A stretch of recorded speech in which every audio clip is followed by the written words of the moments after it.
Oraingo txintxoena, Iñaki, ea ba, horrela jarraitzen dugun. Eta lehen aipatutako urrenkera horretan, orain nire ondoan dudan Andere Joni, edo eskatu honi emango diogu hitza. Jone Miren, zurea da. Bueno, mila esker, egun onden hori, eta nola ez, eskerrak eman antolakuntzakoei. Gonbidapena lusatzeagatik eta baita ere eskerra zuei hemen egoteagatik. Ni bakarrik diskurtso berri baten inguruan edo beharra, diskurtso berri baten beharraren inguruan 3 idei edo planteatuko ditut, 3 elementu, eta bukaeran denbora ematen badit, saiatuko nintzake pixka bat 3 idei horiek edo nolabait kokatzen eskoletan, eskola eremuan. Hasteko galdera bat, ez da bakarrik foro honetako asuntoa, nik uste dut orokorrean azken boladan, gutxienez ni percepzio, inpresio hori daukat, ari geha entzuten ez, euskerak behar duela diskurtso berri bat. Esaten dizuet, ez dut uste hemengo kezka denik bakarrik edo foro honetakoa, orokorrean entzuten ari da, nik ez dakit, eta hori da mai gainean jarri nedeten lehenengo gauza da, nik ez dakit diskurtso berri bat behar dugun, diskurso bakarra, alegia, edo besterik gabe, igual diskurso desberdinak, diskurso bat baino gehiago, ez dakit. Nik ez dakat argi, baina, iruditzen zait hori galdera interesgarria izan daitekela. Nik uste dut, dena den, pertsonalki uste dut, behar bat daukagula berritzeko, hainbat gauza berritzeko, hainbat elementu, hainbat ikuspegi, hainbat diskurso, pixka bat Iñaki berak eta Belenek aipatu duten hildotik, nik uste dut berritzeko beharra badagoela. Eta ni neu konturatu nintzen, eta hau komentatzen dut anekdota gisa, nik uste dut bizualizatu nuela behar hori 1987an Euskal Herriko bertsolarien txapelketan. Jon Maia bere agur famatua kantatu zunean. Bera nik uste dut kantatu zuela Iztunberrien ahotsarekin, eta niretzako revelazio txiki bat izan zen, pertsonalki asko unkitu nintzen, eta uste dut oraindik jarraitzen naizela unkitzen bertso horrekin. Baina hortaz aparte hor ikusi nuen Iztunberrien ahotsa, hor entzun nuen Iztunberrien ahotsa, eta hor pentsatu nuen, gauza berriak, planteamendu berriak sortu behar direla, besteak beste, hor dagoelako multzo handi bat, Iztunberriena, zuek sortuta, besteak beste, zuen laguntzarekin, eskolaren laguntzarekin, eta gero komentatuko dut, edo bestela ja botatzen dut orain, badazpada ez baldin badaka denborarik, nik uste dut oso gutxi dakigula, jende horren inguruan, Iztunberrien inguruan oso gutxi dakigula. Emaitza ederrak, nik uste dut ederrak izan direla, azkenengo hamarkadetan zuek emandakoak, eskolatik ateratakoak, baina gutxi dakigu Iztunberri horien inguruan. Horregatik, nik esaten dut behar degula berrikuntzaren bat, edo bat baino gehiago, toki desberdinetan. Hortaz gain, nik uste dut mundua asko aldatu dela azkenengo hamarkadetan, eta horregatik bakarrik ere, hausnarketa bat egin behar da. Aldaketak izan dira, eta hemen aipatu dira mundu mailan, aldaketak gure artean. Nik uste dut ere, gainera nolabait, beharra hortikan dator, uste dut ez garela gai izan, benetan hausnartzeko, mundu mailan zein Euskal Herrian, gertatutako aldaketak, azkenengo hamarkadetan, nik esango nuke azkenengo 2-3 hamarkadetan ez dakit, zer eragina izan duten aldaketa horiek gure bizitzan, gure egunerokotasunean, baina baita ere eskoletan, gure identidadean, nik uste dut benetan ez degula egin hausnarketa serio bat, hausnarketa sakon bat horren inguruan. Eta hortikan ere dator beharra, orain arte ez degulako egin hausnarketa hori. Hau esan da, ni 3 elementu bakarrik azpimarratuko ditut eta oso labur. Pixka bat, idei moduan, proposamen moduan, pentsatzen hasteko.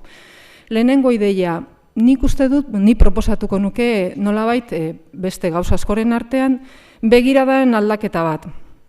Orain arte, egon geha oso fokalizatua hizkuntzan, euskera eta gure identidadea bat egin dute, oso lotuta egon dira, eta lelo gehienetan, eta nik uste dut Sabik oso ondo egin duen errepasoa, jarri dugu beti euskera lelo horren erdigunean nolabait esateko. Nik pentsatzen dut interesgarria esan daitekela, hiztuna ere nolabait errekuperatzea, hiztunari ematea protagonismoa.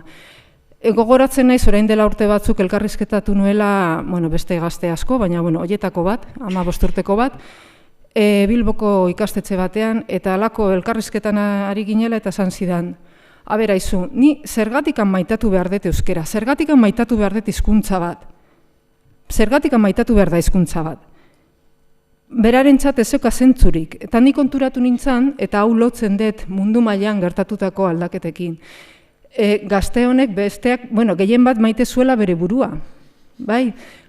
Individualismoa da garatu den joera bat, eta nik uste horrek ere eskatzen digula, nolabait begira da hortan ere elementu hau sartzea. Nik uste dut gutxi erreparatu dugula hiztunengan. Gehiago izan da, euskera, hizkuntza eta hiztunak neurri batean, bigarren maila batean geratu dira. Eta adibidez, egon naiz egun hauetan pentsatzen eta orain nahiko modan dagoen kanta hori, euskeraz bizi nahi dut.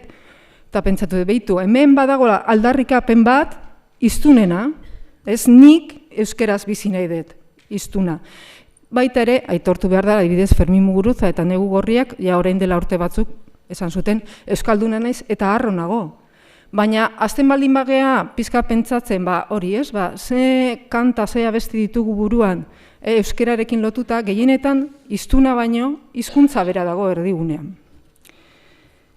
Horrekin, bigarren elementu bat, da pizka bat baita ere proposamena eta pentsatzeko. Aritu gara, azkenengo hamarkadetan, transmisioaren ideiarekin bueltaka, euskeraren transmisioa, hezkuntzaren transmisioa, nik uste du beti mantendu izan degula nahiko ikuspegi vertikala, hau da, ulertu dugu gu guraso bezala badakagu nolabait altxor bat, eta gu pasa behar dugu, altxor hori pasa behar dugu ondorengoei, nahiko ikuspegi vertikala zentzorretan, ez dugu adibidez aurre ikusi etxe askotan euskera umek transmititu dutela, ez guraso, hau da, umen bitartez sartu da euskera etxean, eta hori da Paula Casares antropologoak oso ondo kontatzen duena, orduan nik uste dut, agian genealogiaren idei hori baita ere birpentsatu behar degula, eta nik uste dut jartzen badegu harreta hiztun berriengan, nik esango nuke denbora baino, genealogia baino, askoz garrantzitsuagoa izan dela espazioa,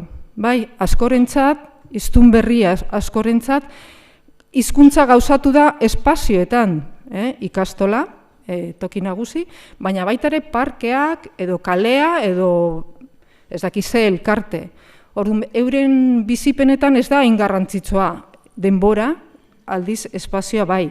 Eta nik uste dut, zentzorretan tokikotasuna, bertakotzea, tokiarekin, herriarekin, auzoarekin zerikusia duten guztia oso garrantzitsua dela eta hortan ere erreparatu behar dela diskurtso berriei begira. Bestalderen, ikuste dut transmisioa hitz egiten dugu, baina gaur egun ez dakigu belaunaldien arteko etena hain handia izan da, edo utzune edo gap hori hain handia izan da, ez dakit ni nolabait ez dugun pentsatu behar berriro zer esan nahi dugu transmisioaren idei horrekin.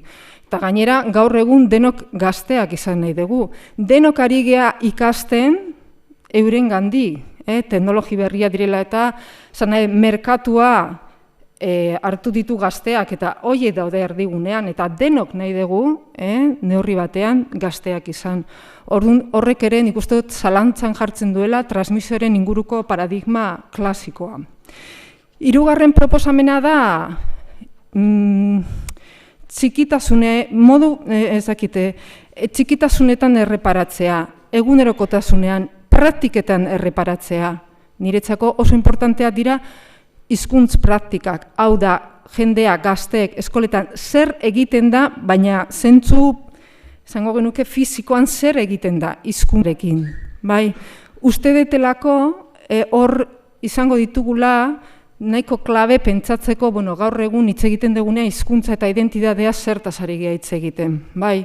Niretzako oso interesgarria da performance ideia, bizka feminismotik datorrena, baina azkenean beraiek esaten digutena edo planteamentoek esaten digutena da gara egiten deguna. Gizonak bihurtzen gara edo emakumeak bihurtzen gara egite horretan eta errepikatze horretan.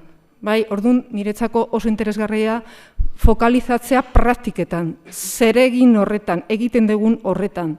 Horrek, gainera, ematen digulako nahiko esperientzia korporala, esango genuke. Bai, egiten ari garen hortan, nolabait, bidea ematen diogu hizkuntzari gorpuzteko.